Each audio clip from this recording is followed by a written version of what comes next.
kesalahan suami tadi, dan dia tidak termasuk di dalam kata isteri yang derhaka pada suami. Tu.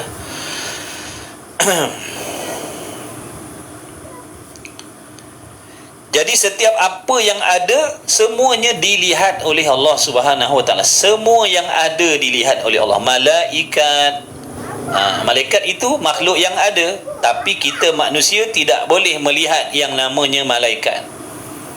Udara, ada udara, tapi mata kita tak boleh memandang kepada udara. Apa lagi? Syaitan, iblis, jin, semua makhluk-makhluk yang ada, tetapi kita manusia tak boleh memandang kepada perkara yang gaib tadi. Ada pun pada Allah tidak ada istilah sesuatu yang gaib daripada pandangan Allah. Semuanya nyata pada sifat pelihat Allah. Allah Ta'ala melihat kepada malaikat, Allah Ta'ala melihat kepada jin, syaitan, iblis. Walaupun makhluk-makhluk tadi tidak boleh dikesan oleh sifat pelihat kita makhluk. Baik, itu satu perbezaan. Sifat kita, pelihat kita, walaupun boleh melihat, tak semua benda boleh lihat. Sifat pelihat Allah, semua benda dilihat oleh Allah. Semua yang ada, semua yang wujud, sama ada di dunia ataupun di alam malakut sana, alam gaib sana, semuanya dilihat oleh Allah. Sekarang ni contohnya syurga. Syurga itu telah pun diciptakan oleh Allah, syurga tu. Begitulah juga dengan neraka tadi, dah dijadikan oleh Allah. Dah ada dah syurga, dah ada dah neraka sekarang ni. Tapi kita tak boleh memandang kepada syurga dan neraka tadi. Tak boleh. Kita tak boleh nak tengok syurga sekarang, tak boleh nak tengok neraka sekarang. Ada pun Allah Ta'ala memandang, melihat kepada yang namanya syurga dan segala nikmat yang ada di dalamnya. Dan Allah Ta'ala juga melihat, memandang kepada neraka dan isi kandungnya. Baik, kemudian apa lagi?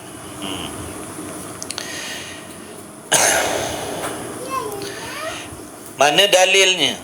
Dan ianya Allah tidak buta. Jadi sifat buta itu sifat yang mustahil bagi Allah. Sifat buta itu adalah sifat yang mustahil bagi Allah. Sifat yang tidak boleh diterima pada akal kita sekali-kali ada pada Allah. Sifat buta itu sifat kelemahan. Sifat buta itu sifat kekurangan. Maka jangan sekali-kali diletakkan sifat buta ataupun mensifatkan Allah Ta'ala dengan sifat buta, jangan. Itu di antara asbab seseorang itu boleh rosak akidah apabila meletakkan sifat buta pada zat Allah. Contoh, dia kata Allah buta, dia kata Allah tidak melihat, ataupun dia kata ada benda yang wujud tetapi tidak dilihat oleh Allah. Maka rosaklah syahadah dia, jadi murtad, jadi kafir. Jadi jaga perkataan kita. Sebab tu ilmu tu penting. Bila kita belajar, bila kita ada ilmu, kita tahu sempadan bercakap. Ada perkataan yang boleh menjadi sebab kita kufur.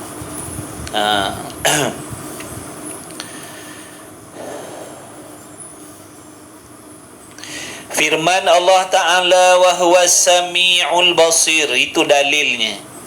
Itu bukti yang menunjukkan Allah Ta'ala itu bersifat dengan sifat pelihat. Buktinya ada di dalam Al-Quran. Ini firman Allah Ta'ala sebagai dalil, sebagai bukti yang menunjukkan Allah Ta'ala itu wajib bersifat dengan pelihat. Wa huwas sami'ul basir, artinya bermula Allah Subhanahu Wa Ta'ala itu yang mendengar lagi yang melihat. Jadi kita beriman, kita percaya, kita yakin Allah Ta'ala itu maha melihat. Kita yakin, kita percaya Allah Ta'ala itu ada sifat pelihat. Mana dalil? Mana buktinya? Kita mesti kena tahu. Mesti kena tahu, wajib tahu dalil, bukti yang menunjukkan Allah Ta'ala itu ada sifat pelihat dan Allah Ta'ala itu maha melihat. Mana dalil? Kalau kita tak tahu dalilnya, dosa. Berdosa. Kita percaya Allah Ta'ala melihat, kita yakin Allah ada sifat pelihat. Tiba-tiba bila ditanya, mana bukti? Mana bukti kita yakin dan percaya Allah Ta'ala itu ada sifat pelihat? Mana dalilnya? Mana buktinya? Tiba-tiba kita jawab kita tak tahu. Maka berdosa.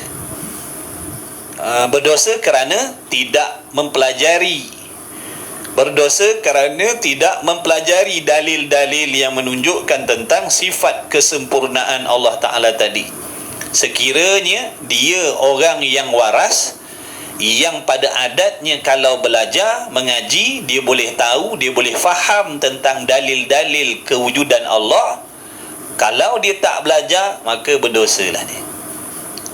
Ada pun orang-orang yang tidak waras ataupun akalnya memang lemah, memang tak ada harapan nak faham, memang tak ada harapan nak pandai, otaknya, makna akalnya tidak sempurna. Jadi seandainya mereka tidak mengetahui akan dalil-dalil yang menunjukkan di atas kewujudan Allah ataupun di atas kewujudan segala sifat-sifat kesempurnaan Allah, maka tidaklah berdosa.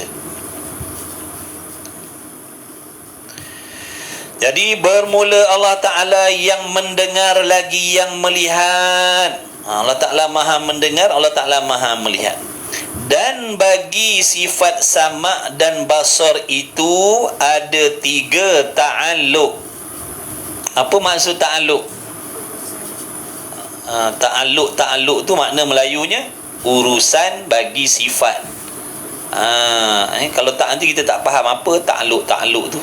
Lama dah ngaji tauhid dengan ta'alluq, kita pun tak faham. Ta'alluq tu apa? Ta'alluq ni urusan. Macam bomba, apa urusan dia, apa kerja dia, apa peranan dia. Polis, apa urusan dia, apa peranan dia.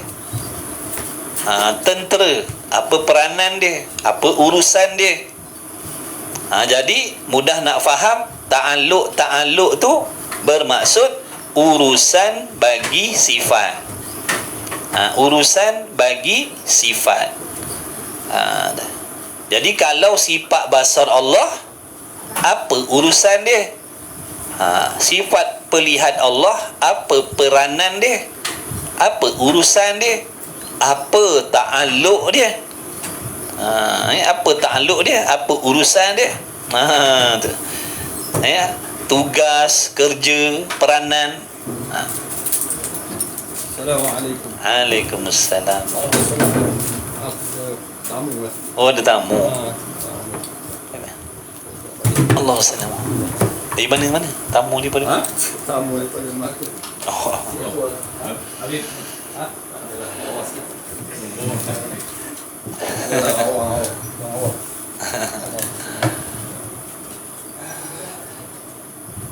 InsyaAllah. Baru yang mula 10 minit.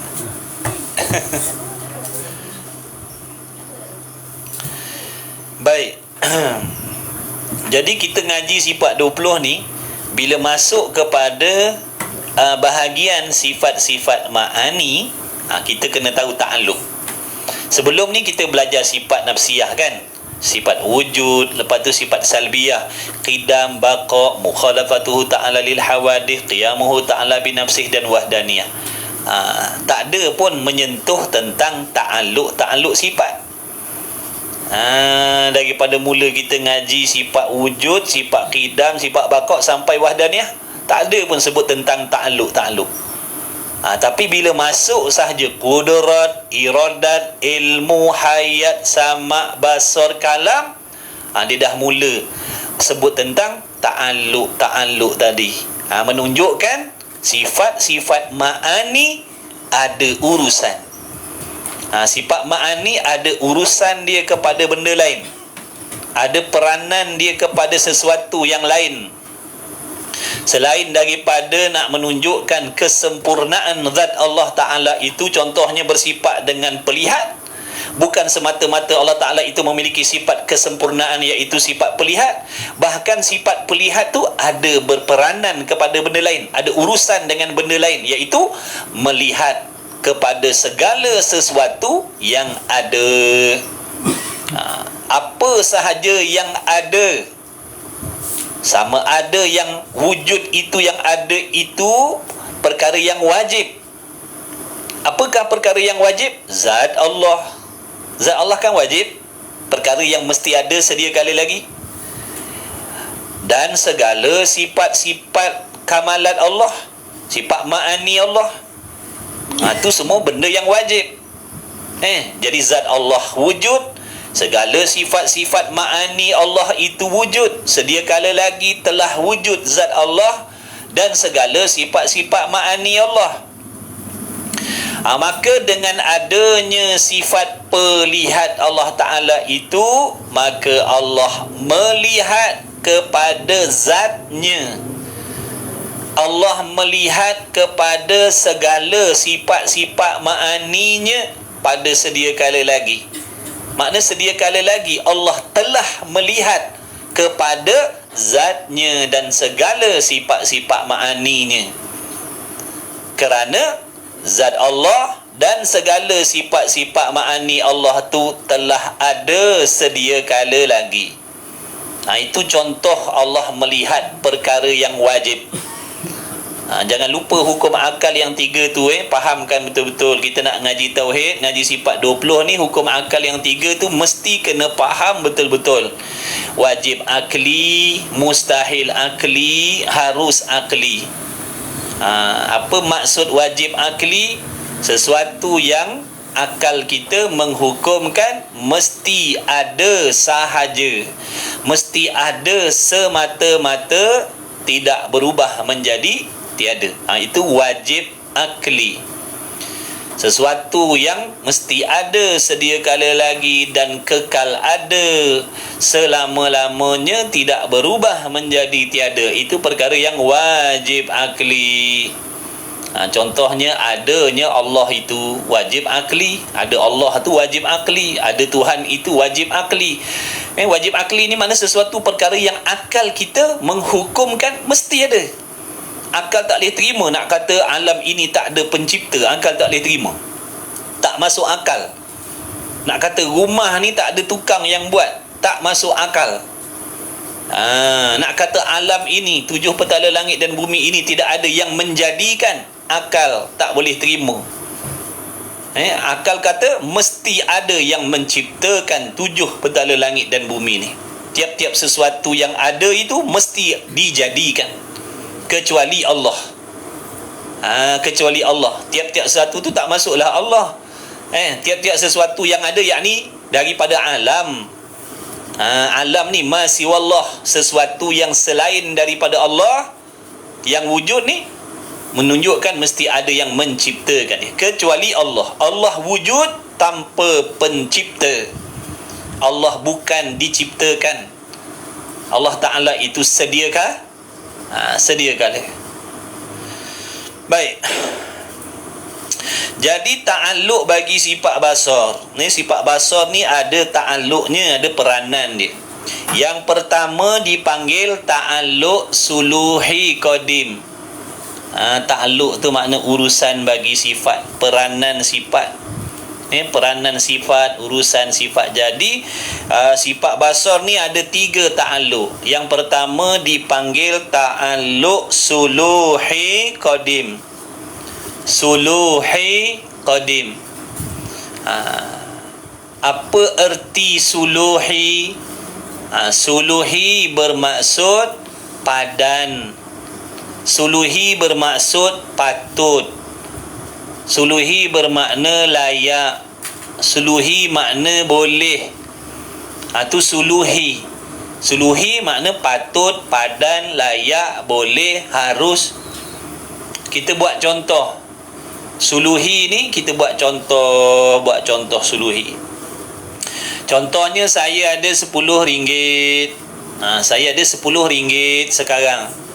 Maka saya layak nak membeli sesuatu, boleh nak beli sesuatu, layak nak beli sesuatu, harus nak beli sesuatu, boleh nak beli sesuatu, kerana saya ada RM10. Cuma saya belum membeli, belum beli. Nak cerita patut saja beli. Boleh kalau nak beli. Benda tak berlaku lagi. Saya belum beli lagi. Cuma nak menceritakan kepatutan sahaja. Tu suluhi. Patut. Boleh berlaku, boleh tak berlaku. Tu patut. Suluhi. Kemudian qadim. Qadim bermaksud sedia kala. Apa maksud sedia kala? Sesuatu yang tidak ada permulaan. Sesuatu yang tidak ada permulaan, itu namanya qadim ataupun sedia kala. Kadang-kadang panggil azali. Panggil azali, kadang panggil sedia kala, kadang-kadang panggil qadim. Jadi qadim, azali, sedia kala memberi maksud sesuatu yang tidak ada permulaan. Allah tidak ada permulaan. Allah tidak ada permulaan. Kalau ada permulaan dipanggil apa? Baharu. Ingat tu CP dia. Bila kata ada permulaan, tu baharu. Yang tiada permulaan, qadim ataupun azali. Jadi ta'alluq suluhi qadim ni ertinya patut dan padan sedia kala bagi mendengar dan melihat. Maknanya patut bagi Allah melihat segala sesuatu. Patut bagi Allah melihat, layak bagi Allah melihat sesuatu sedia kala lagi. Suluhi tu maknanya patut, qadim tu makna sedia kala lagi. Bila digabungkan suluhi dengan qadim, dia memberi erti apa? Patut sedia kala lagi Allah melihat. Layak sedia kala lagi Allah melihat. Kenapa? Kerana sedia kala lagi Allah telah pun bersifat dengan pelihat.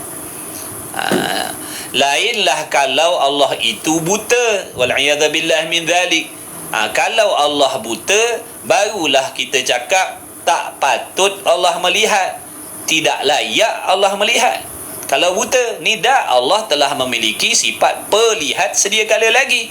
Maka sedia kala lagi patut Allah melihat. Kita sedia kala lagi, mana ada, kita tak wujud lagi sedia kala lagi. Jangan kata nak melihat, wujud pun tidak kita. Jadi perbezaan sifat pelihat Allah dengan kita, di antara perbezaannya apa? Sifat pelihat Allah sedia kala, sifat pelihat kita baharu. Sifat pelihat Allah tidak diciptakan. Sifat pelihat Allah tu bukan dijadikan. Maka jangan kita faham Allah yang menjadikan sifat pelihat dia. Allah yang buat sifat pelihat dia. Tak boleh cakap macam tu. Kenapa? Kerana kalau kita cakap Allah menjadikan sifat pelihat dia, maksudnya sifat pelihat Allah tu makhluk. Kalau kita kata Allah yang menjadikan sifat pelihat dia, Allah yang buat sifat pelihat dia tu, dia yang buat sendiri. Kalau begitu menunjukkan sifat pelihat Allah itu makhluk pula dah. Mana boleh zat yang qadim bersifat dengan sifat makhluk pula. Zat Allah qadim, segala sifat Allah pun qadim. Ingat baik-baik. Begitulah juga sebaliknya. Kita ni, zat kita ni baharu, maka segala sifat kita juga baharu. Segala sifat kita ni diciptakan oleh Allah. Pendengar, pelihat, bijak, pandai, cantik dan sebagainya, itu semuanya baharu, diciptakan oleh Allah. Allah jadikan. Allah yang menjadikan sifat kita ni. Allah yang menjadikan diri kita. Allah yang menjadikan segala sifat yang ada pada diri kita. Adapun sifat Allah bukan dijadikan, kerana segala sifat Allah itu juga qadim, sedia kala. Sebab pernah kita dengar orang yang tak mengaji, dia kata Allah yang jadikan sifat-sifat dia, Allah yang buat sifat pendengar dia, Allah yang buat sifat pelihat dia, Allah yang buat sifat kudrat dia, Allah yang ciptakan sifat pendengar dia. Salah tu, salah akidah tu, rosak akidah tu. Kerana kalau Allah menciptakan sifat-sifat dia, menunjukkan sifat Allah itu makhluk. Faham baik-baik perkataan makhluk ni. Makhluk ni sesuatu yang Allah ciptakan. Itu makhluk. Apa sahaja yang Allah ciptakan namanya makhluk. Tu. Kucing makhluk, tikar makhluk, handphone makhluk, meja makhluk, setan makhluk, nabi makhluk, malaikat makhluk, syurga makhluk, neraka makhluk, arash makhluk, kursi makhluk, Baitul Izzah makhluk, Baitul Ma'mur makhluk, semua makhluk. Makhluk-makhluk tu sesuatu yang diciptakan oleh Allah. Binatang, tumbuhan, yang gaib, yang tak gaib, semua tu makhluk Allah, ciptaan Allah. Usaha kita ni makhluk. Perbuatan kita ni makhluk ni. Perbuatan saya bercakap ni, saya boleh bercakap ni perbuatan Allah ni. Maksud Allah yang membuat, Allah yang menjadikan saya ni bercakap sekarang ni. Apa lagi? Sekarang saya sedang memandang, saya sedang melihat. Allah yang menjadikan sifat pelihat saya ni, Allah yang memperlihatkan saya sekarang. Begitulah antum sekalian sekarang boleh mendengar, boleh melihat, boleh bergerak diam. Itu semua af'alullah namanya. Af'alullah, perbuatan Allah semuanya. Semua tu menunjukkan perbuatan Allah. Mana Allah yang membuat saya ni bercakap, Allah yang membuat saya sekarang ni bergerak. Yang membuat gerak dan diam ni Allah. Kita kena ingat tu, kena selalu ingat tu. Bergerak kita, bercakap kita, memandang kita, melihat kita, menapah kita, bangun, duduk, meniarap, semuanya itu ciptaan Allah. Usaha kita tu, kita berusaha tu, mencari rezeki tu, ciptaan Allah tu. Jadi orang yang tahu hakikat diri dia, yang mana dia tu semata-mata menumpang iftikar, berhajat kepada Allah yang menolong dia, maka tidak adalah dalam dirinya penyakit takabur, sombong. Orang sombong ni kan orang lupa diri, betul? Dia kalau tak lupa diri, dia tak sombong. Kalau dia sedar yang dirinya tu bergantung dengan Allah, bergantung dengan nikmat Allah, bergantung dengan pertolongan Allah, bergantung dengan rahmat Allah, semata-mata dia tak akan sombong. Tapi apabila hamba tu tadi leka, lupa, lalai, merasakan apa yang ada pada diri dia dan apa yang dia miliki itu adalah hasil daripada usaha ikhtiar dia sendiri, itu yang menjadikan dia sombong. Belagak pandai, belagak alim, belagak soleh, lupa. Lupa. Kita tengok dulu dalam perut kita boleh mendengar, tak boleh. Pekak kita dalam perut boleh melihat, tak boleh. Bisu, jahil. Bila Allah lahirkan kita, jadikan kita, keluarkan kita daripada alam rahim ibu kita, keluar ke dunia, kemudian Allah baru bagi sifat pendengar, baru boleh bagi sifat pelihat, baru boleh bagi sifat pendengar, pelihat dan macam-macam lagi. Dulu kita jahil, kemudian Allah bagi akal. Jadi semuanya dipinjamkan oleh Allah. Orang yang sedar diri dia tu meminjam barang Allah, dia tak akan sombong. Yang sombong ni bila dia merasakan apa yang ada itu milik dia sendiri. Tu yang jadi sombong. Mencela orang lain, menghina orang lain, merendah-rendahkan orang lain.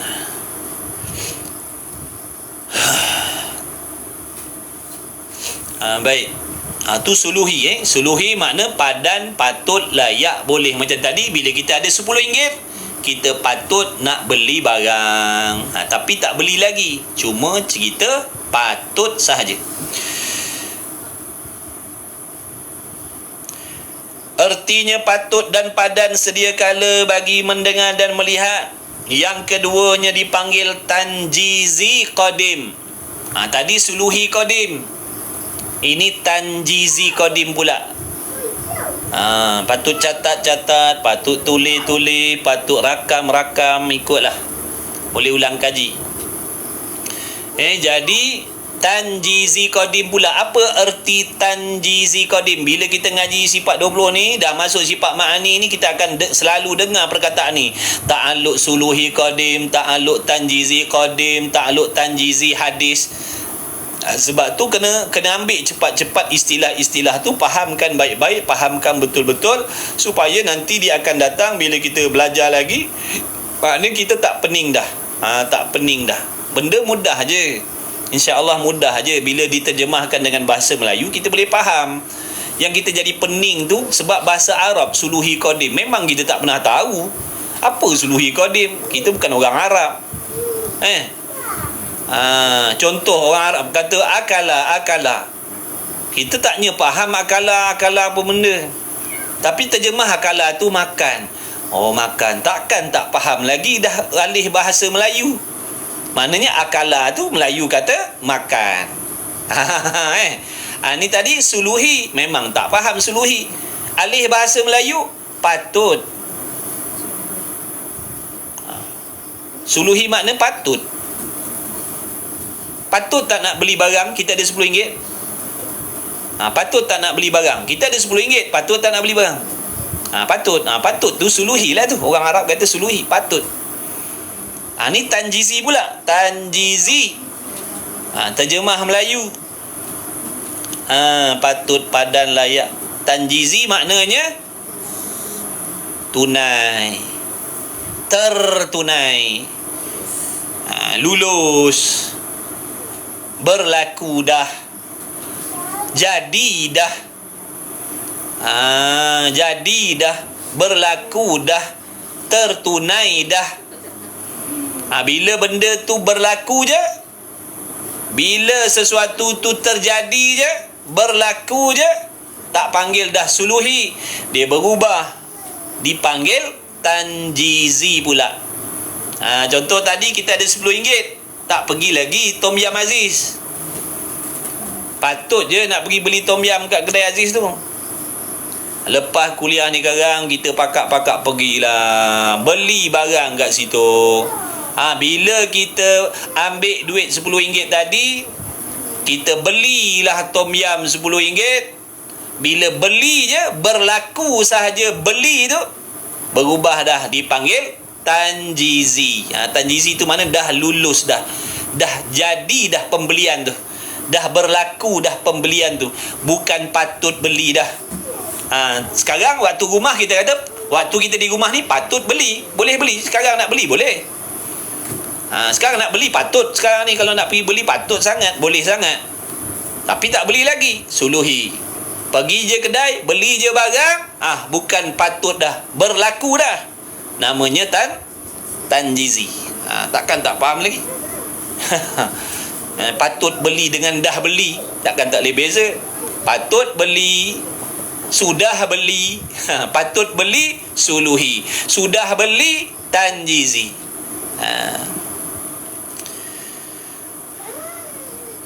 Tanjizi qadim. Qadim tadi sama ertinya dengan yang sebelum tu, sedia kala.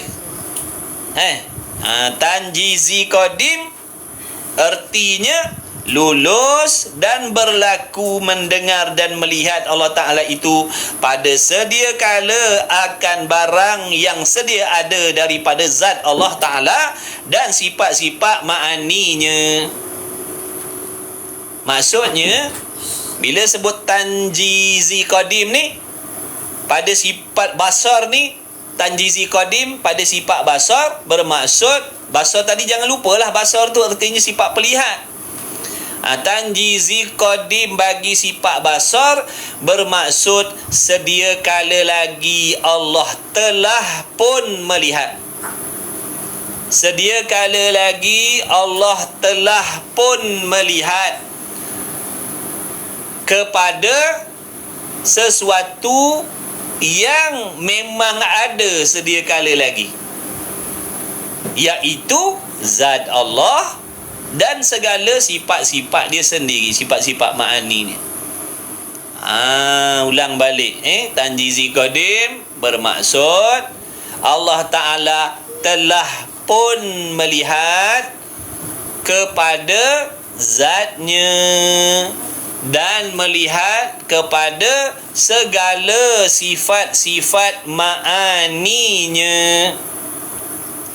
kerana sedia kala lagi zat Allah telah ada, segala sifat-sifat ma'ani pun telah ada sedia kala lagi. Boleh faham tak sekat tu? Allah Ta'ala dah melihat dah sedia kala lagi. Jadi kalau kita buat soalan, Allah dah melihat sedia kala lagi. Ya, Allah Ta'ala dah melihat dah sedia kala lagi.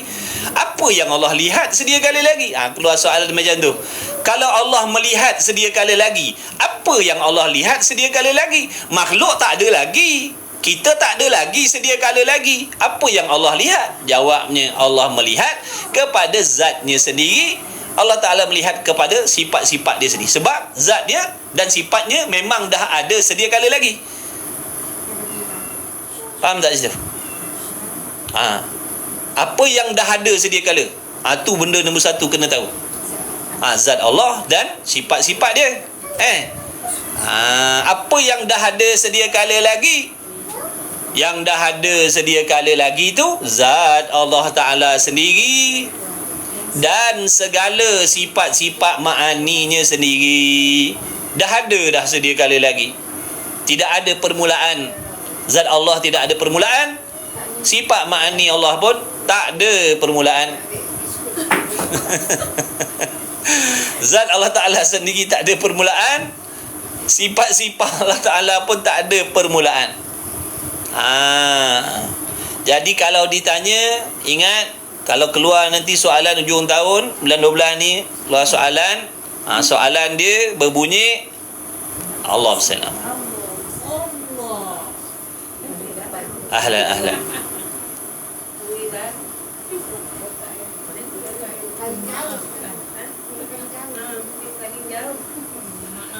Jadi kalau keluar soalan nanti peperiksaan hujung tahun, soalannya berbunyi, apakah perkara yang telah dilihat oleh Allah sedia kala lagi? Maka jawabnya, Allah telah melihat kepada zatnya sendiri dan kepada segala sifat ma'aninya sendiri sedia kala lagi. Tu jawapan dia. Dah soalan pun dah bocor, jawapan pun dah berlubang dah. Ni jawapan pun, soalan pun dah bocor, jawapan pun dah berlubang dah. Kalau tak nak ambil juga tak tahulah. Apa yang telah dilihat oleh Allah sedia kala lagi? Jawabnya, sedia kala lagi Allah telah melihat kepada zatnya sendiri dan segala sifat-sifat ma'aninya sendiri. Kerana zat Allah dan sifat ma'aninya telah ada sedia kala lagi. Habis dah tu. Tu namanya ta'alluq tanjizi qadim bagi sifat basar. Tanjizi qadim bagi sifat basar. Tanjizi qadim maknanya telah lulus, Allah melihat qadim sedia kala lagi. Ataupun ubah sikit, sedia kala lagi Allah telah melihat. Telah lulus dah, Allah tu melihat sedia kala lagi dah, memang Allah tu melihat dah. Baik. Soalan kefahaman. Nanti dalam kitab peksa ada soalan kefahaman pula. Kalau tadi soalan tadi dah dapat jawab, dah ada markah 10. Tapi kalau soalan yang ni tak dapat jawab, tolak balik, dia jadi kosong. Soalannya, jaga soalannya. Adakah Allah telah melihat kepada makhluknya sedia kala lagi? Yang dah tahu diam. Yang dah tahu kalau jawab potong enggak markah. Tanya yang belum tahu lagi. Jawapannya Ulang balik soalan. Adakah Allah telah melihat kepada makhluknya sedia kala lagi. 3 saat daripada sekarang. 1, 2, 3. Habis masa. Jawapannya, Allah tidak melihat kepada makhluknya sedia kala lagi. Kenapa pula Allah Ta'ala tidak melihat kepada makhluknya sedia kala lagi? Ini jawapan. Kerana makhluk belum ada sedia kala lagi. Kan makhluk tak ada lagi sedia kala lagi. Sedia kala lagi kan makhluk tu tiada. Yang ada hanya Allah. Jadi soalannya tadi, adakah Allah telah melihat kepada makhluknya sedia kala lagi? Jawabnya, Allah tidak melihat kepada makhluknya sedia kala lagi kerana makhluk belum ada. Kalau macam tu Allah buta lah, dah tak melihat. Bukan, jangan salah faham. Allah tidak melihat kepada makhluk, bukan Allah tidak melihat. Buta tu bukan maksud tidak melihat. Buta tu bermaksud tiada sifat pelihat. Baik, sekarang kita nampak tak ada asri? Nampak tak ada asri sekarang? Makna buta lah kita. Boleh tak nak kata kita ni buta sebab tak nampak asri? Mana boleh tak? Kita tak nampak asri. Ada pun yang selain asri kita nampak sekarang. Tadi dia macam takut nak jawab Allah tidak melihat tu. Seolah-olah macam apa? Kalau Allah tak lihat, buta lah. Tak. Tu soalan kepahaman, bukan nak uji sesiapa. Nak tengok faham ke tidak dah. Sedia kala lagi makhluk tiada. Jadi soalannya, adakah Allah melihat kepada makhluk sedia kala lagi? Jawabnya, Allah tidak melihat kepada makhluk sedia kala lagi. Sebab, kalau orang tanya sebab, makhluk tak ada lagi. Okey. Sekarang saya ada anak 10 orang. Anak saya yang nombor 11, Allah dah nampak ke belum? Allah dah lihat belum anak saya nombor 11? Belum, sebab belum ada. 5 bintang sign dekat bawah dia. 5%. Sebab makhluk belum ada. Jadi yang belum ada tidak dilihat oleh Allah. Yang baru ada, contohnya hari ni baru dia lahir, hari ni dia lahir hari ni. Makna mulai hari ni dia baru dilihat oleh Allah. Sebelum tu semalam Allah tak lihat lagi kepada dia, sebab semalam dia belum diciptakan lagi. Boleh faham tak? Yang dah mati hancur lebur tu Allah lihat tak? Dalam kubur tu yang dah hancur lebur tu, tulang pun tak ada dah tu, Allah lihat tak? Tak lihat lah, dah tak ada. Dah tak ada lagi dah. Apa nak lihat kan, dah tak ada. Selagi mana ada zat tu, selagi itulah Allah lihat dia. Kalau binasa zat dia, tak adalah Allah lihat. Tapi dalam pengetahuan Allah ada. Ni bukan cerita tentang ilmu. Jangan keliru. Kita bukan tanya Allah tahu ke tidak. Kita cerita sekarang ni tentang sifat pelihat Allah. Begitu.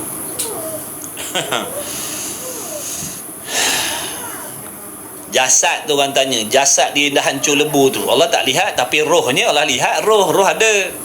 Roh ni di antara makhluk yang tidak dibinasakan oleh Allah walaupun berlakunya kiamat. Tu di antara 10 perkara kalau tak silap yang tidak binasa walaupun berlaku kiamat. Ajbuz zanab. Tulang ajbuz zanab tu. Hujung sulbi tu. Tu tak binasa walaupun kiamat, dia tak musnah, dia tak binasa. Selain daripada itu, malaikat, kursi, syurga, neraka. Tu. Jasad para nabi, rasul. Itu di antara perkara yang Allah pelihara. Allah tidak kehendak nak membinasakan. Padahal perkara itu semua menerima binasa kerana makhluk baharu. Okey, habis. Dan yang ketiga, takluk yang ketiga dipanggil tanjizi hadis. Ni istilah yang baru. Yang pertama tadi suluhi qadim, iaitu patut bagi Allah melihat sedia kala lagi. Yang kedua, Tanjizi qadim, maknanya telah lulus Allah melihat sedia kala lagi. Yang ketiga ni pula tanjizi hadis. Perkataan tanjizi tu sama maknanya, telah lulus. Tanjizi tu makna telah lulus, tanjizi tu makna dah jadi, tanjizi tu makna dah berlaku. Cuma istilah yang baru sekarang ni hadis tu. Hadis tu makna baru. Hadis tu makna baru. Apa maksud baru? Sesuatu yang ada permulaan. Lawan bagi qadim. Lawan bagi qadim. Tauhid ni kena ngaji banyak kali, kena ngaji selalu, kena ulang-ulang kaji. InsyaAllah cepat dapat. Boleh tak saya tak nak mengaji tauhid? Jawabnya haram kalau tak ngaji tauhid. Saya sebagai seorang isteri, saya suri rumah aja, wajib ke saya nak mengaji tauhid? Jawabnya wajib mengaji juga, kerana suami, isteri, semua muslimin, mukminin wajib pelihara akidah dia. Ilmu tauhid ni ilmu nak jaga akidah, supaya tidak tergelincir kepada mensyirikkan Allah, supaya tidak terjatuh kepada menyamakan Allah dengan yang lain. Okey. Jadi tanjizi hadis, ulang balik tanjizi hadis maknanya apa? Tanjizi makna telah lulus, telah berlaku, Allah melihat. Hadis maknanya baharu. Tanjizi hadis, telah lulus, baharu, Allah melihat. Telah lulus, baharu, Allah melihat. Pusingkan balik, pusingkan sikit. Baharu Allah melihat. Tanjizi hadis maknanya telah lulus, baharu Allah melihat. Macam kita tak faham kan? Baharu Allah melihat, ataupun Allah baru lihat. Allah baru melihat kepada makhluk yang baru ada. Allah baru melihat. Itu tanjizi hadis bagi sifat basar. Contohnya, sesuatu tu Allah tak jadikan semalam, Allah tak buat benda tu, Allah tak ciptakan lagi semalam. Hari ini, baru sekejap tadi Allah ciptakan makhluk tu. Makhluk tu baru ada sekejap tadi, dalam 5 minit tadi, yang baru 5 minit benda tu wujud. Maka kita kata apa tu? Tanjizi hadis, makna baharu Allah melihat kepada makhluk tu. Baru Allah melihat kepada makhluk tu, ataupun makhluk tu baru dilihat oleh Allah. Makhluk tu baru dilihat oleh Allah. Kenapa? Kerana makhluk tu baru ada. Makhluk tu baru ada. Hari ni benda tu baru ada, maka hari inilah baru Allah lihat benda tu. Semalam tak ada lagi benda tu, maka semalam bawa ke belakang sampai azali sana, Allah tak lihat lagi benda tu, sebab belum dijadikan. Tiba-tiba petang tadi baru Allah buat benda tu. Maka sejak mula petang tadilah baru Allah melihat kepada dia. Itu maksudnya tanjizi hadis. Tanjizi hadis. Tanjizi hadis. Tanjizi hadis. Tanjizi hadis.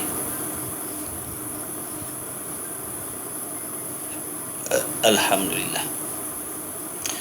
Jadi itulah dia 3 Itulah dia 3 ta'alluq bagi sifat basar. Cukup sekadar itu. Nanti banyak-banyak pening tauhid ni.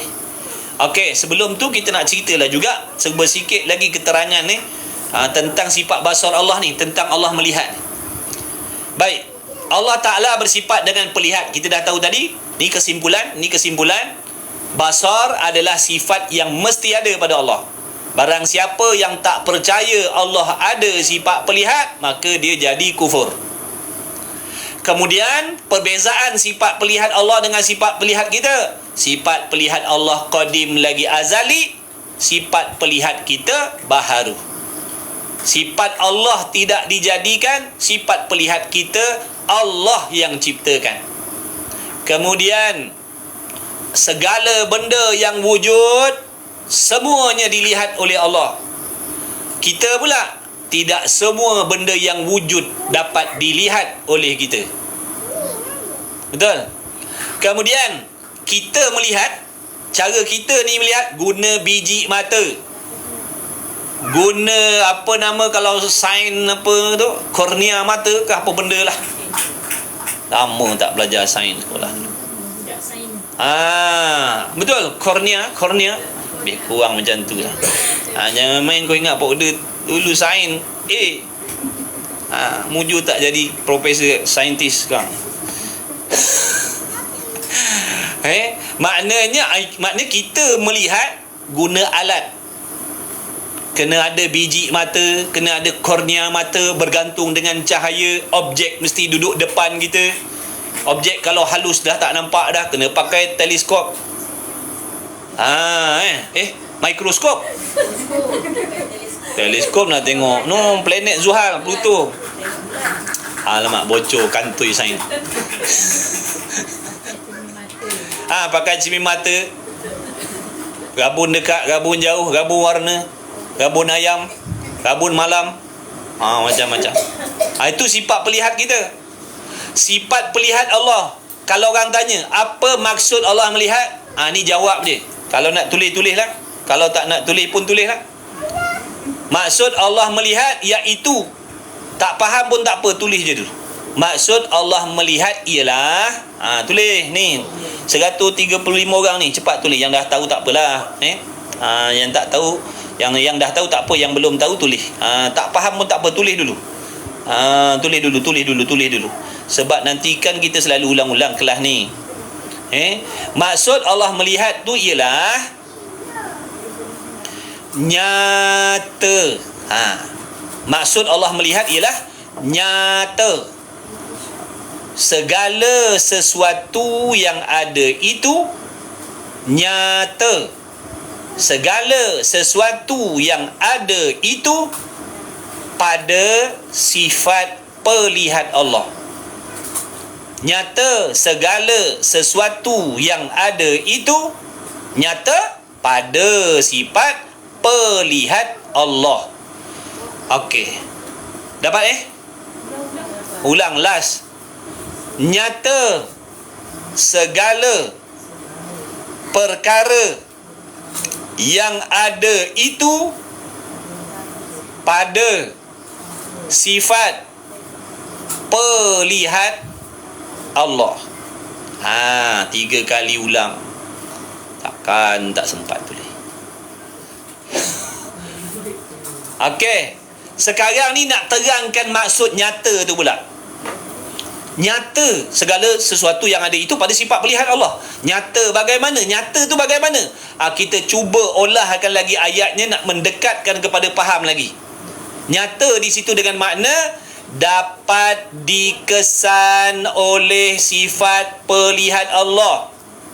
Nyata tu tadi, nyata tu dengan maksud dapat dikesan oleh sifat pelihat Allah. Jadi apa sahaja yang wujud dapat dikesan oleh sifat pelihat Allah. Itu maksud nyata tadi. Ada pun maksud kita melihat. Maksud kita melihat memandang dengan mata. Itu kita melihat. Allah melihat bukan bermaksud Allah memandang dengan mata, bukan. Kita selalu sebut Allah Maha melihat, Allah Maha melihat. Apa yang kita faham? Kalau seseorang itu dia faham, dia cakap, dia tahu dan dia yakin Allah melihat, tapi dia salah faham. Dia kata Allah Maha melihat, kau jangan mencuri, nanti Allah Maha melihat. Allah Maha melihat. Baik, apa maksud Allah melihat? Allah melihat dengan mata lah. Rosak akidah, jadi syirik. Salah faham tadi tu. Salah faham tentang melihat Allah tadi, dia salah faham. Allah melihat tu betul dah, tapi yang dia faham tu salah. Nampak tak? Dia kata Allah Maha melihat, betul dah situ. Akidah dia betul dah situ. Tiba-tiba salah faham pula. Salah faham macam mana? Dia kata Allah melihat tu, Allah tu ada mata. Allah tu ada mata. Allah melihat dengan mata dia. Rosaklah akidah dia. Salah faham. Dah tu yang sebenar-benarnya Allah melihat macam mana? Tadi tu. Nyata segala sesuatu yang ada itu pada sifat pelihat Allah. Dengan makna apa sahaja yang ada dikesan oleh sifat pelihat Allah.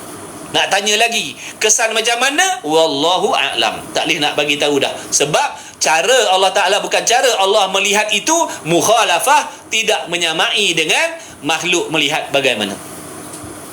Sampai situ jeng dah dah. Jam dah, tak boleh nak pergi lagi dah. Kalau nak fikir juga lagi, nak paksa lagi, gila. Kalau orang tanya macam mana sifat pelihat Allah mengesan benda yang ada, kita jawab wallahu a'lam, tak tahu. Sebab tak serupa.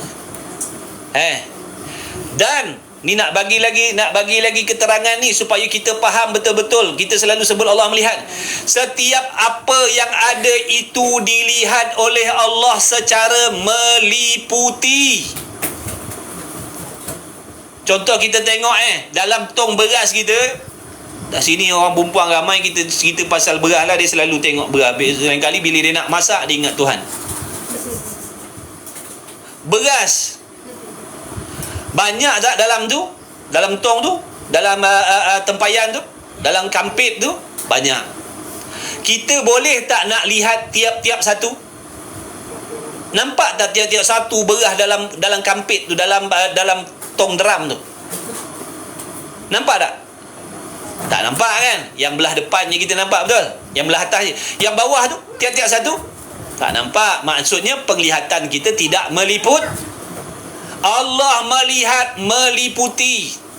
Segala sesuatu yang wujud ini dilihat oleh Allah secara meliputi.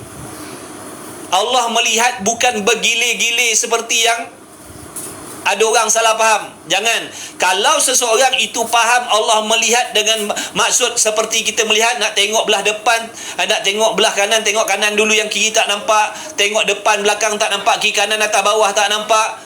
Tak. Tiap-tiap satu yang ada itu Allah lihat secara meliputi. Tu pasir-pasir tu, pasir-pasir yang ada di pantai tu, Allah lihat tiap-tiap biji itu, tiap-tiap butir pasir itu Allah lihat meliputi, bukan bergilir. Jangan kita faham Allah melihat tu bergilir, makna Allah nampakkan pasir yang sebelah atas je, yang belah bawah tu Allah tak lihat satu-satu. Allah melihat tiap-tiap satu. Itu maksud meliputi. Barulah kita faham maksud maha melihat. Baru kita dapat merasakan, memahami maksud kebesaran sifat pelihat Allah tu. Maha hebat sungguh. Allah maha melihat. Makna penglihatan Allah Ta'ala tu sangat-sangat maha hebat, maha sempurna. Tiap-tiap satu tak ada yang terlepas daripada sifat pelihat Allah. Contoh kalau dalam rumah ni, apa sahaja yang ada, tiap-tiap biji, tiap-tiap butir tu Allah lihat satu persatu secara meliputi, bukan bergilir-gilir. Faham tak melihat bergilir-gilir? Macam contoh dalam kitab ni ada berapa helai kertas, kita nak tengok, kena tengok selai-selai. Tengok selai-selai. Kalau nak huruf pun tengok satu-satu, tak boleh tengok sekali semua. Tak. Allah melihat tiap-tiap satu tu meliputi. Subhanallah. Barulah kita lain kali bila kita sebut wahai Tuhan yang maha melihat, lain dah rasanya dengan sebelum kita belajar. Sebelum kita belajar, kita sebut macam tu, Allah maha melihat, tanpa kefahaman yang betul. Sekarang kita dah belajar, dah faham dah Allah melihat meliputi. Bila kita berdoa macam tu, wahai Tuhan yang maha melihat, maksudnya kita faham dah dalam dada kita, dalam fikiran kita, makna wahai Tuhan yang maha melihat segala sesuatu secara meliputi. Tak ada yang tersorok, tak ada yang terlepas, meliputi tiap-tiap benda yang ada atas alam ni. Masuklah yang dalam syurga tu, yang dah ada dalam syurga tu, yang dah ada dalam neraka tu, dilihat oleh Allah satu persatu, bukan dalam bentuk bergilir-gilir nak melihat. Kita nak melihat gilir-gilir, tengok sini dulu, lepas tu baru sini, bergilir. Allah melihat meliputi. Boleh faham meliputi dah. Baru betul kepahaman. Baru betul kepahaman kita. Sebab tu suruh mengaji. Kalau tak mengaji, taknya tahu sampai ke situ. Kalau tak mengaji, taknya faham sampai ke situ. Kalau tak mengaji, takut salah faham. Bila kita tak mengaji tentang sifat Allah ni, takut salah faham. Macam tadilah, dia tahu Allah Ta'ala melihat, tapi salah faham. Tahu tu lain, faham tu lain Kadang-kadang banyak benda yang kita tahu tapi rupanya salah faham dengan apa yang kita tahu. Cuba tanya orang-orang ramai-ramai. Tanya, awak tahu tak Allah melihat? Tahu lah. Apa yang awak faham? Allah melihat macam kita lah. Salah faham. Salah faham. Jadi salah faham tentang Allah ni merosakkan akidah. Itu yang bahaya. Salah faham terhadap Allah merosakkan akidah. Sebab apa yang kita faham, itu yang kita pegang dalam hati. Kalau betul kepahamannya, betul lah akidahnya. Kalau salah fahamnya, salahlah pegangan dia. Sebab tu di sisi kita, ijma' ulama' wajib belajar ilmu akidah ni. Wajib belajar, bukan sunat, bukan harus. Kalau ada ustaz, ada ustazah, ada penceramah mengatakan sifat 20 ni harus saja belajar, mengaji pun tak apa, tak mengaji pun tak ada masalah, dia bukan daripada kalangan ahli sunnah wal jamaah, bukan. Itu cara kita nak cam ustaz tu, ustazah tu, dia berakidah ahli sunnah wal jamaah ataupun tidak. Kalau contoh kita buat olok-olok tanya dia, ustaz, ustazah, saya ni pening lah, macam-macam pandangan lah tentang pengajian sifat 20 ni. Yang sebenar-benarnya sifat 20 ni wajib belajar ke ataupun macam mana? Kita dah tahu dah. Nak tengok pegangan dia macam mana yang ngajar. Yang mengajar kita tafsir khususnya, yang mengajar kita hadis khususnya, nak tengok pahaman dia macam mana. Tiba-tiba dia jawab gini, kalau ilmu sifat 20 ni bagus belajar, tapi seandainya tuan-tuan kalau tak nak mengaji pun tak ada masalah, itu tanda-tanda dia bukan ahli sunnah wal jamaah dah tu. Sebab kalau dia berakidah ahli sunnah wal jamaah, dia tak kata kalau tuan-tuan mengaji pun tak apa, tak mengaji pun tak ada masalah. Kalau dia betul ahli sunnah, dia akan jawab wajib mengaji ilmu akidah sifat 20 ni. Wajib mengaji, bukan sunat, bukan harus. Jaga baik-baik tuan-tuan, kawan-kawan ni.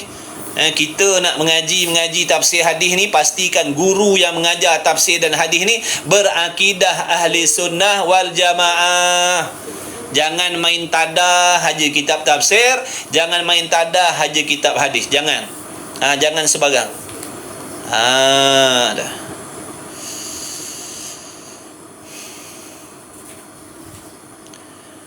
Baik, wallahu a'lam.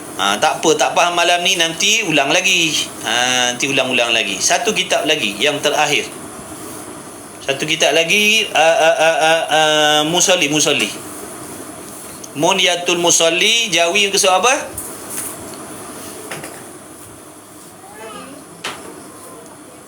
Munyatul Musolli pula 15 minit.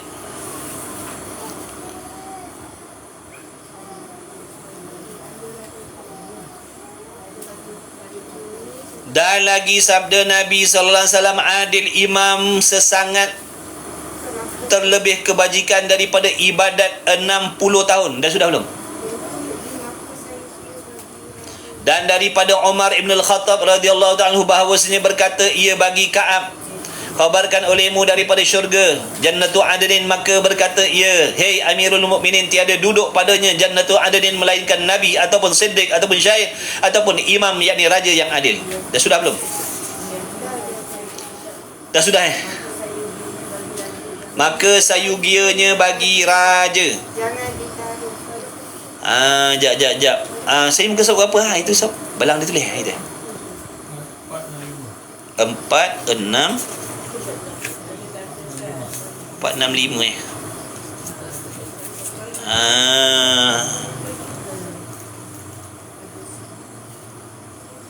Katanya aku lihat pada Askandariyah pada satu teluk di laut. Okey.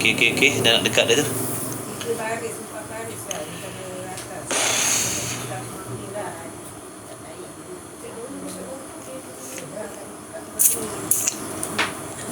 Dan pada zaman Sulaiman anak Abdul Malik itu dah sudah. Dan beberapa sehari ia membaca Quran dan beberapa puasa daripada sebulan dan beberapa yang demikian itu. Maka sayugianya bagi raja-raja adalah ia atas jalan sahabat dan salaf.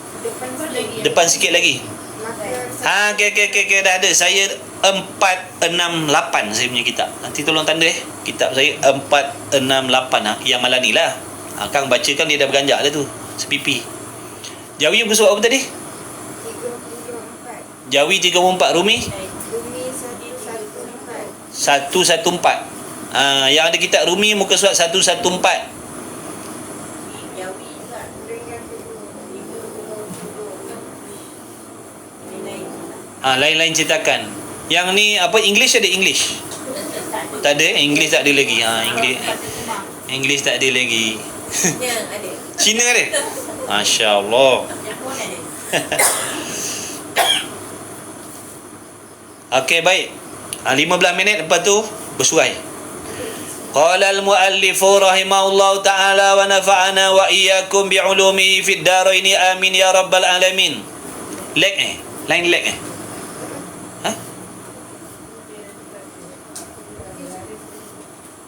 Lain okey tak? Leg tak? Okey, okey je. Okey. Dan sayugianya bagi raja, 10:45 berhenti. Dan sayugianya bagi raja jangan ditaruh akan, apa ditulis itu? Akan apa? Hijab. Dan sayugianya bagi raja jangan diletak hijab. Maksudnya apa? Penunggu pintu ataupun jagalah, kita cakap mudah. Itu torik. Itu kelakuan para salafus soleh. Zaman para nabi, para sahabat Nabi radhiyallahu taala anhum menjadi khalifah, mereka tidak meletakkan penjaga pintu. Supaya apa? Rakyat mudah datang mengadu hal kepada mereka.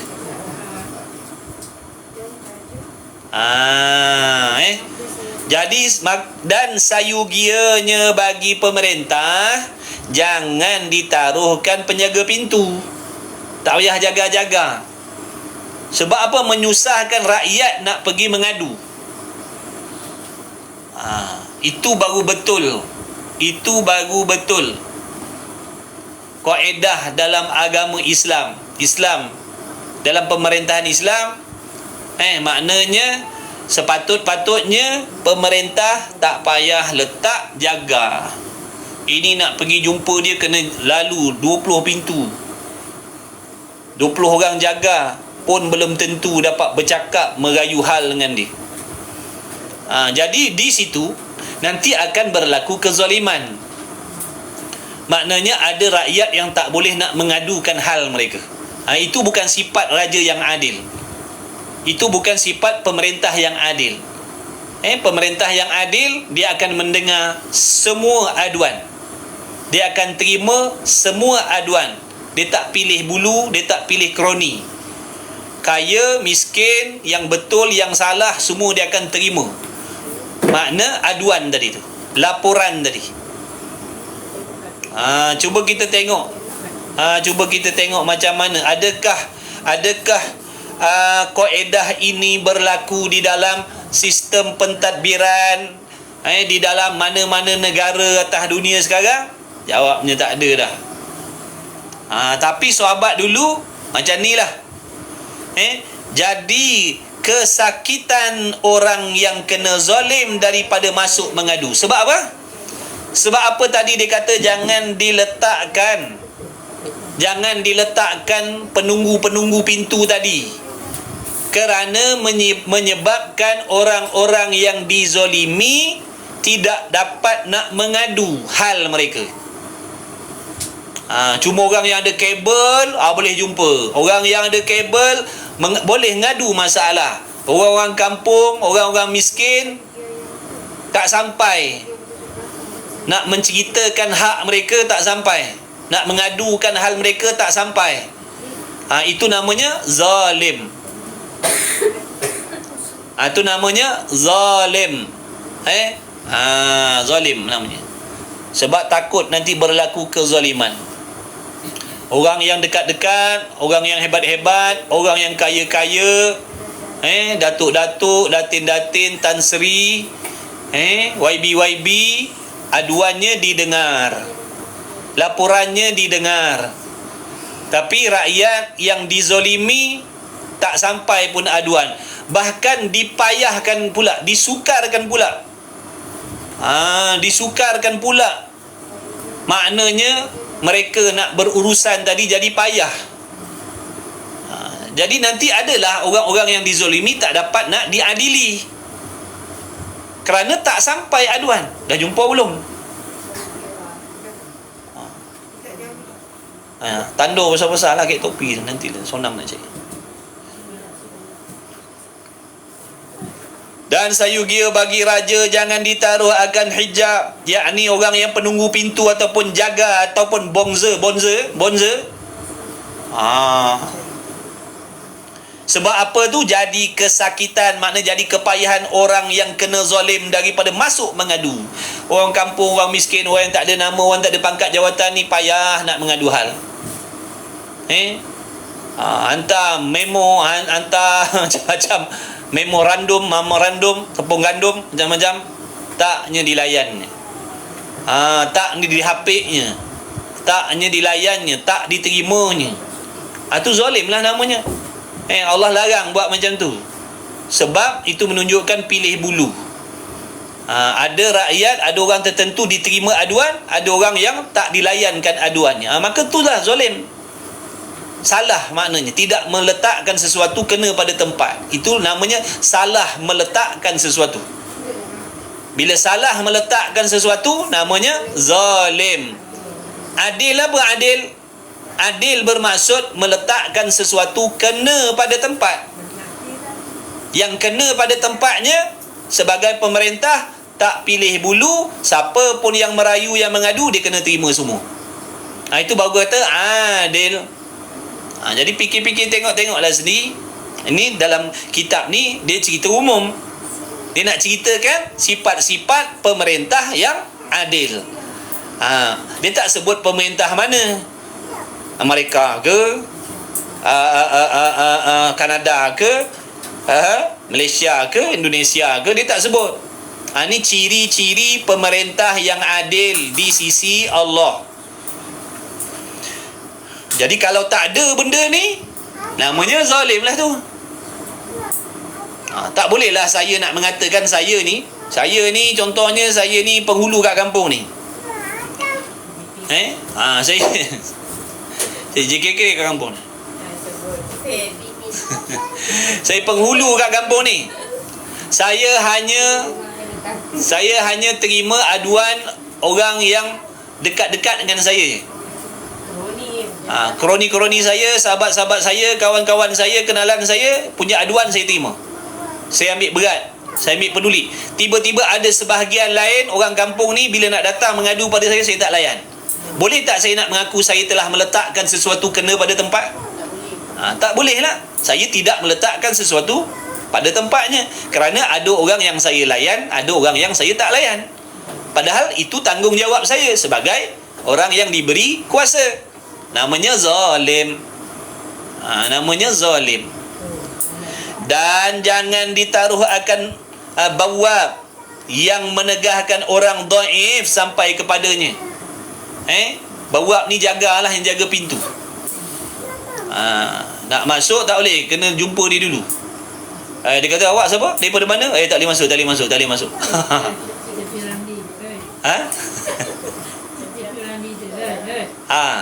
Macam cerita Piramli tu kan.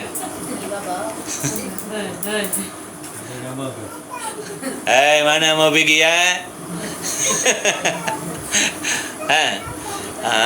tak boleh. Tak boleh.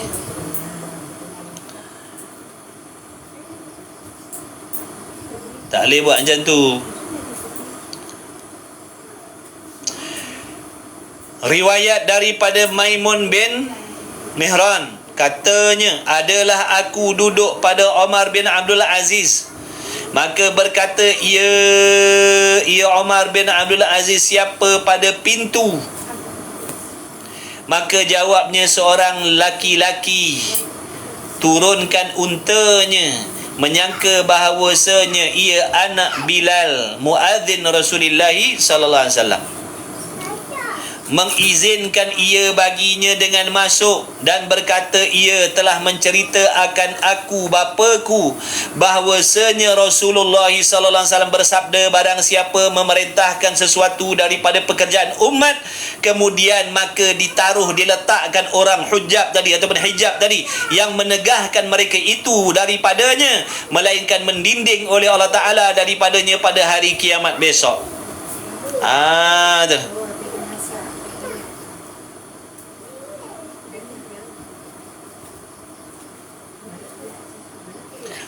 Jadi pada waktu Umar bin Abdul Aziz,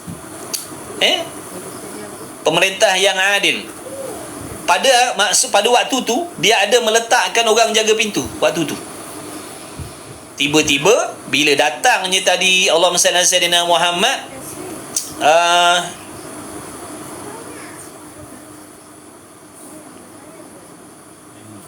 Maimun tadi katanya, aku duduk pada Umar bin Abdul Aziz, siapa pada pintu? Maka jawabnya seorang lelaki. Maknanya laki-laki tadi tak dapat jumpa dia direct, Umar bin Abdul Aziz tadi, kerana ada yang menjaga pintu. Lalu menyangka bahawa ia anak Bilal muazzin Rasulullah SAW. Lalu dia mengizinkan laki-laki tadi masuk. Maka maknanya masuklah. Maknanya orang laki-laki tadi tak boleh nak jumpa terus, melainkan kena jumpa penjaga pintu dulu. Lalu apabila sampai laki-laki tadi tu yang dikatakan anak Bilal muazzin Rasulullah SAW tadi, dan berkata ia telah menceritakan aku bapaku bahawasanya, makna bapa dia Bilal lah, Bilal bin Rabah tu, tukang azan tu. Jadi dia kata bapa dia cakap bahawasanya Rasulullah SAW bersabda, barang siapa yang memerintah dan dan dia meletakkan penjaga pintu, siapa yang memerintah sesuatu pekerjaan umat kemudian ditaruhkan orang yang menjaga pintu yang menegahkan mereka itu daripadanya, melainkan Allah Ta'ala akan mendinding, Allah Ta'ala akan mendindingkan orang tu tadi, menghalang orang tu nanti di hari kiamat. Maka tatkala mendengar ia Umar bin Abdul Aziz berkata ia bagi orang yang menunggu pintunya, pergilah kamu duduk di rumah kamu. Maka tiada dilihat akan seorang kemudian daripada itu duduk pada pintunya, pintu Umar bin Abdul Aziz. Selepas daripada dia menerima cerita ataupun hadis daripada anak Bilal tadi, yang mana Nabi bersabda siapa yang memerintah kemudian dia letakkan penjaga pintu yang menjadi sebab mana orang payah nak berjumpa dengan dia, nanti di hari kiamat Allah Ta'ala akan mendindingkan dia, makna Allah akan menyukarkan urusannya nanti di hari kiamat. Lalu Umar bin Abdul Aziz ni seorang ulama lagi pula di pemerintah yang takut kepada Allah, bila dengar apa yang dikhabarkan oleh Nabi SAW tadi, sejak daripada tu dia halaunya penjaga pintu, makna tak ada dah, mulai hari tu tak ada dah orang yang jaga pintu tempat dia, tempat tinggal dia tadi. Maknanya selepas itu siapa nak jumpa dia senang, tak ada nak kena jumpa tukang jaga-jaga dan sebagainya dah. Dia kata mulai hari ni tak ada dah. Barulah mudah rakyat nak mengadu hal. Ini tak payah nak jumpa. Jangan kata yang tinggi-tinggi tu, yang dekat kampung-kampung pun payah nak jumpa. Yang dekat kampung, yang peringkat kampung pun payah nak jumpa dah. Tak payahlah nak cerita yang daerahnya, yang negerinya, yang negaranya lagi lah payah. Yang dalam kampung pun action bukan main lagi. Tu baru bagi kuasa takbir kampung, baru action. Payah nak jumpa, payah nak mengadu hal. Kalau yang dah bawah macam tu, yang atas-atas tu lagi lah berat. Payahlah. Na'udzubillah min zalik. Moga Allah Ta'ala memberi taufik kepada mana-mana pembesar-pembesar, penguasa-penguasa, diberi taufik hidayah, keinsafan, supaya mereka tu mengamalkan sikap ataupun sifat pemerintah seperti yang disuruh oleh Allah dan Rasul. Mudah-mudahan rakyat tadi tidak dizalimi, supaya rakyat tadi dapat mengadu hal, dapat ada hak dia. Allahumma salli ala sayyidina Muhammad. Cukuplah sekadar itu. Saya 370. Wallahu a'lam. Bismillahirrahmanirrahim.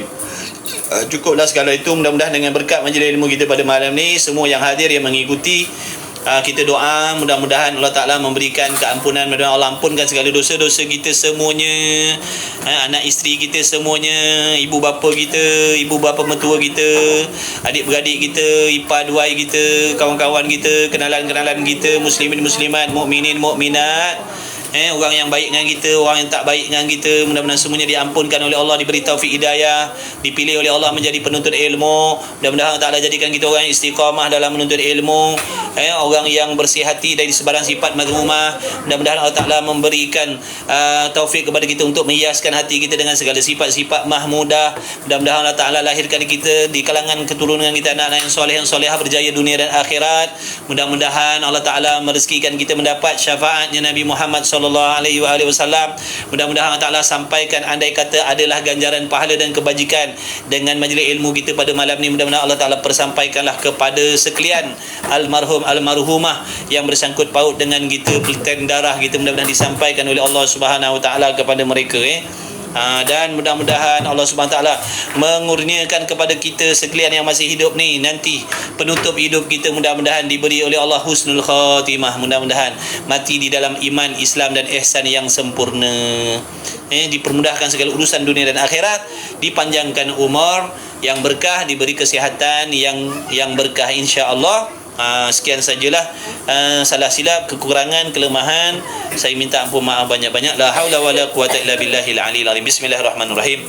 Alhamdulillahirabbil alamin wassalatu wassalamu ala rasulillah. Allahumma rabbana fa'na bima 'allamtana, rabbana 'allimna alladhi yanfa'una, rabbana faqih ahlana wa qarabati lana fi dinina ma ahli qudul unsa wa dzakara sallallahu alaihi sayyidina Muhammad wa ala alihi wa sahbihi wa baraka wa sallam. Alhamdulillahirabbil alamin. Taqabbalallahu minni wa minkum minna wa minkum taqabbal ya karim. Bidalah. Terima kasih. Terima kasih.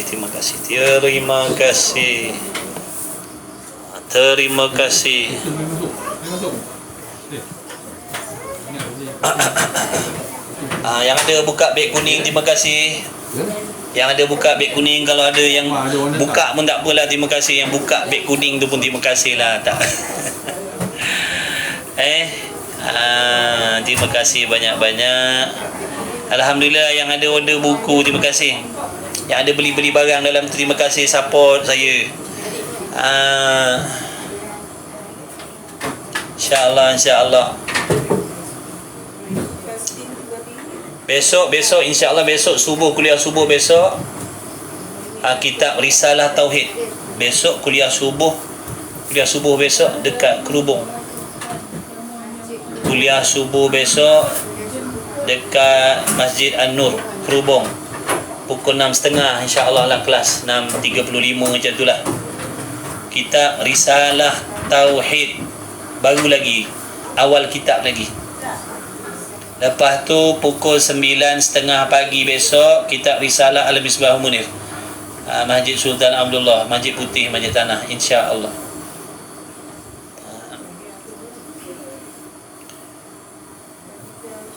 Bolehlah ke Balai Rung.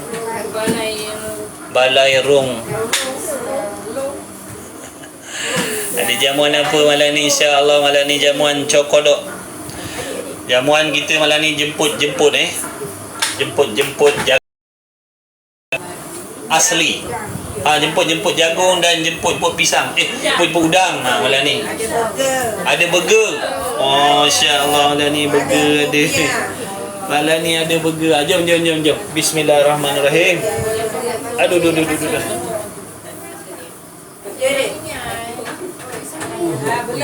kasih.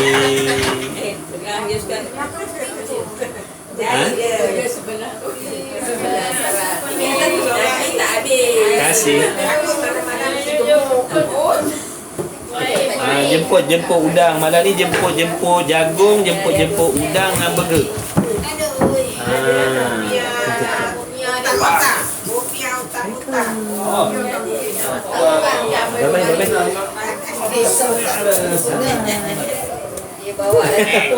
Siap buah Siap buah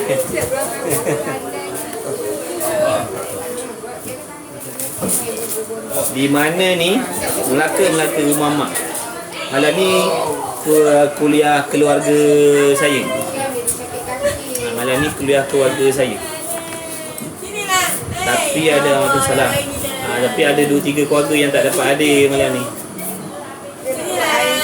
Asal kaki dia tu? Oh, dah kena merasam.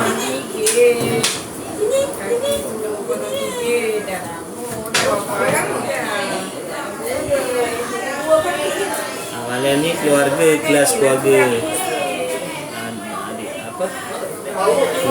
Kuliah keluarga ni buat sebulan 2 kali. Minggu kedua, keempat, minggu pertama, ketiga. Minggu pertama, ketiga sini. Besok malam kuliah keluarga dekat Bukit Baru, Melaka besok. Minggu depan kuliah keluarga rumah satu lagi. Alhamdulillah lah. Saja buat macam ni nak kumpulkan adik-beradik. Kumpulkan ipar dua, adik, anak-anak buah, sepupu. Yang tak dapat, yang tak berkesempatan nak ngaji pada doa dekat surau masjid. Jadi saja buat macam ni, di antaranya nak mengeratkan silaturahim. Satu sekali nak belajarlah pada doa, dan selain daripada tu nak eratkan silaturahim, mudah-mudahan. Aduh. Ya Allah ya Karim. Allah Karim, Allah Karim. Okey. Ya Azman. Ni baik Azman ni. Speaker kita ni bagus ni. Dah berapa lama pakai dah. Okey, alhamdulillah ya. Speaker ni mantap alhamdulillah. 40 berapa ringgit ya? Saya pakai ni alhamdulillah lah. Okeylah untuk family, kuliah family macam ni.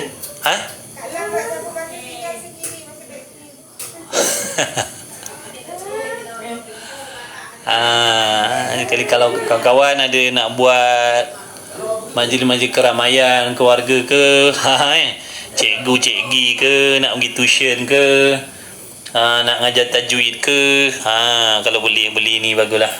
Tak payah cakap kuat-kuat sangat. Jadi insya-Allah jom insya-Allah kita pergi tengok kat bawah tu apa yang ada yang dikatakan jemput-jemput tadi, macam mana rupanya jemput-jemput ni. Jom kita jemputlah. Yang nak stay lah. Yang tak nak stay, yang ada hal, ada kerja, boleh dipersilakan. Dipersilakan kalian meneruskan meneruskan aktiviti. Meneruskan aktiviti kalian lah. Terima kasih semua yang support, yang follow, yang baru, yang lama. Ahlan wa sahlan, salam kenal. Mudah-mudahan perkenalan kita jadi asbab dapat rahmat redha Allah. Kongsi-kongsi ilmu bermanfaat. Kalau saya ada salah silap, tolong tegur, tolong nasihat.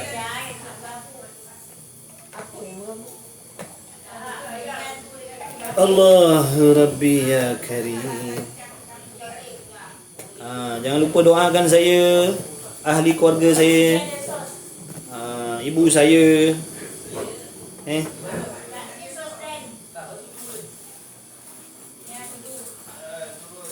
Yuk. Terima kasih. Stop.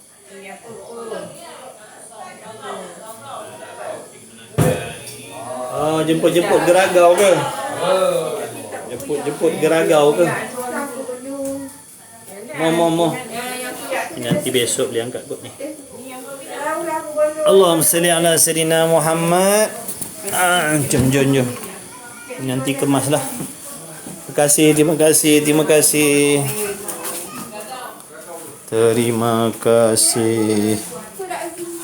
Ni ibu saya. Ibu saya, doakan ibu saya ni sihat afiat. Lambai sikit mak. Mak saya mengantuk Doakan mak saya sihat afiat ya Allah ni. Doakan mak saya sihat wal afiat, murah rezeki. Makcik malu katanya. Dia kata makcik malu katanya.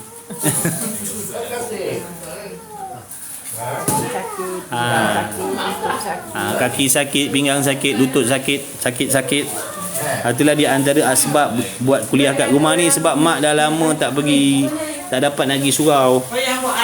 Kalau tak dulu memang tiap malam mak ada pergi surau. Tapi dah tak boleh nak pergi surau.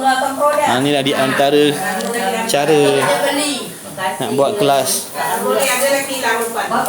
Ni suasana dia lah, suasana malam ni adik-beradik ramai yang balik.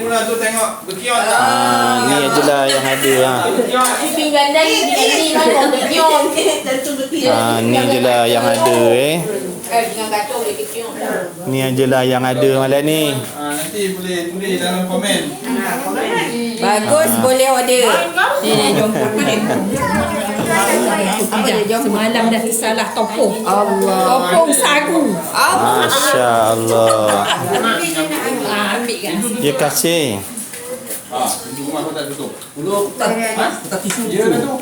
Nak lagi Jom nak makan. Saya tak nampak ni macam mana. Nak tutup pintu. Tutup ke Berapa tak orang tutup? dia ada 59. Ya, dia tengok kan. Ya, lebih ambil lah, bawa balik ke. Tapi ni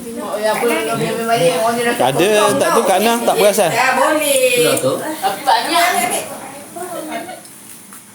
Alhamdulillah. Syap, syap. Bergaduh je kucing ni. Masya Allah. Okey sahabat Okey sahabat jumpa lagi insya-Allah. Terima kasih. Nak mamam. Nak mamam duduk. Mamam duduk. Jumpa lagi besok. Ni tak boleh tunjuk. Budak ni sekarang kena violation macam hari tu kan. Okey. Bye bye. Cepat, bye cepat. Ya mama. Ayah dan mama. Nak mamam apa? Sini nak mamam apa? Nak apa? Nak jemput. Jangan jemput. Okey sahabat Assalamualaikum warahmatullahi wabarakatuh. Terima kasih banyak semua. Jumpa lagi insya-Allah. Nak in live dah. Rasa burger lah. Ya Karim. Ya Allah. Ya Allah. Masya Allah. Okey dah. Okey.